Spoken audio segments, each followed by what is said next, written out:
Hello dear students, this is Indu Sharma from Suraj Group of Institutions, Faculty of Science.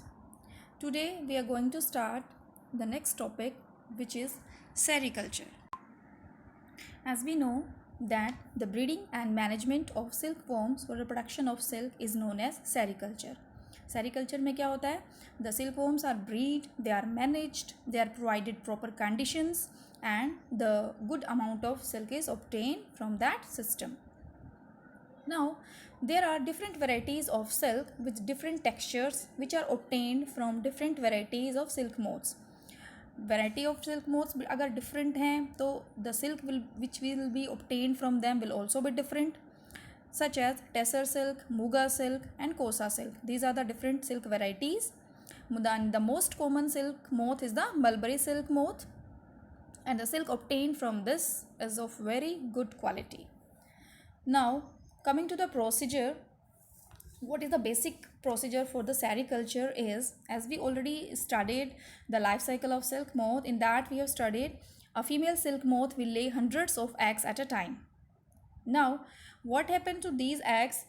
The eggs of these silk moths are carefully stored on a paper or a cloth strip. उनको carefully store किया जाता है एक paper या cloth strip के ऊपर and sold to the silkworm farmers under hygienic conditions and proper conditions of temperature and humidity. उनको proper conditions पे रखा जाता है and there is a process which is known as incubation. What happens in these? As the eggs are warmed at a suitable temperature for hatching. Hatching के लिए उनको eggs को एक suitable temperature पे रखा जाता है so that the teeny caterpillars may be come out from these eggs. This process is known as incubation, means providing a proper suitable temperature to the eggs for the coming out of the caterpillars. Now we already know that caterpillars are also known as larvae or silkworms.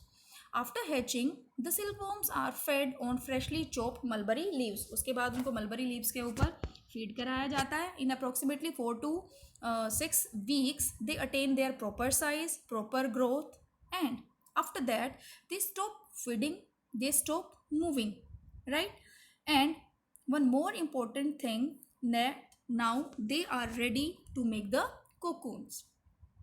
Branches of some trees or shrubs are also placed in their rearing houses so as to create a natural environment for them. Now the worms climb up these branches and make their cocoons out of one continuous thread. क्या होता है कि जो silk worms होते हैं इन branches पे, इन shrubs पे, they just start climbing up and starting their secretion, the proteinaceous secretion that comes out from their head, wrapping around its body in a continuous thread. And this process takes approximately 8 days. 8 days में cocoon formation complete हो जाती है and that cocoon becomes hard in coming contact with the air, and this process is known as spinning of cocoon, right? As the cocoon is making itself in a continuous thread, so this process takes place in 8 days and is known as spinning of cocoons, right?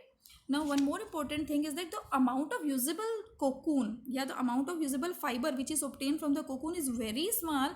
As you can imagine कि if we have to make 1 kilograms of raw silk, there is a requirement of 5500 silkworms. Means 5500 silkworms अगर हमारे पास हैं, उनका cocoons है, तो हमें approximately 1 kilograms of raw silk we can obtain. Now after all the cocoons have been gathered, अब हमने क्या किया, सारे के सारे cocoons को इकट्ठा कर लिया and they are initially boiled in hot water or placed in the oven. उनको या तो hot water में रख दिया जाता है या फिर oven में रख दिया जाता है. तो अब क्या होगा कि जो सिल्क वॉर्म है that will start kill. अंदर क्या है, there is outside covering of cocoons and inside there is pupa. तो what we are doing, we are just dipping them in hot water or placing them in front of inside the oven. तो उससे क्या होगा, जो inside pupa है, जो insect है, that will kill itself. Now the silk fiber is obtained from the cocoons by a delicate process which is known as reeling. अब हम easily silk fiber obtain कर सकते हैं because क्या होता है कि there is a gummy substance which is present inside the cocoon which helps to bind the filaments together becomes dissolve. एक गमी सब्सटेंस होता है जो कि कोकून्स के फिलामेंट्स को आपस में बाइंड करके रखता है. That substance dissolve due to heating. और उसके बाद फिलामेंट्स जो हैं वो they get separated out and they can easily be obtained from the silk fibers. So approximately after heating, the filaments from 4 to 8 cocoons are joined and twisted. Filaments को लिया जाता है 4 to 8 कोकून्स और उनको join किया जाता है, twist किया जाता है. This is then combined with a number of other similarly twisted filaments to make a thread. इसी टाइप से और दूसरे जो पार्ट्स में 4 to 8 फिलामेंट्स कोकून्स को हमने ज्वाइन किया, उनको आपस में फिर से राउंड किया, ज्वाइन किया, ट्विस्ट किया and that is wound on a reel. उसको एक रील पे वाउंड कर दिया जाता है and the resulting thread is now known as raw silk. Now this is raw silk and it is woven into silk cloth by the weavers. उसके बाद इसको weaving process के through silk fabric में convert कर दिया जाता है and from that fabric different types of sarees or dress materials can be easily made. Right? Now one more thing, that there are two types of silk are there. One is natural silk and the another is artificial silk. What happens in natural silk? It's an animal fiber which is made up of proteins and obtained from the cocoons of silkworms. For example, mulberry silk, which is also the most common silk. And second one is the artificial silk. What happens in this? It's mainly made up of cellulose. And we know that cellulose is a plant material. So it is also obtained from the wood pulp. For example, rayon. Right? Okay, so here in this figure, you can see the silkworm eating mulberry leaves. Here this is the raw silk. These are the cocoons of the silkworms. These are the processes going on, that is processing of cocoons to get silk fibers. In one more figure is there, weaving of silk fibers to get silk fabric. The weaving process is going on in the industries. And finally the silk yarn, and ultimately it's a silk sari.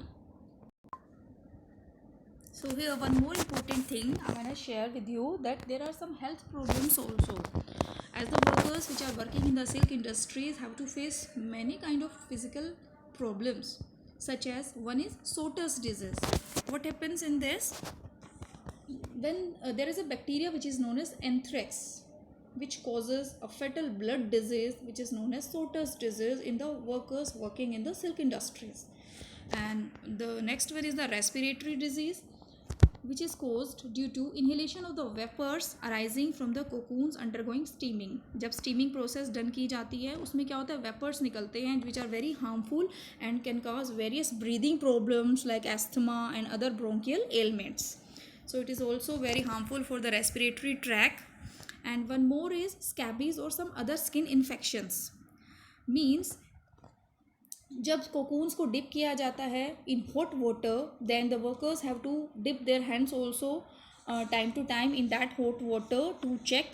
So sometimes there are some kind of blisters or peeling of the skins of hands and feet which also occur, which is very harmful for them. So this was all about the sericulture as well as the harmful effects which are caused in the workers working in the silk industries. I hope you understand better. Thank you so much. Have a nice day.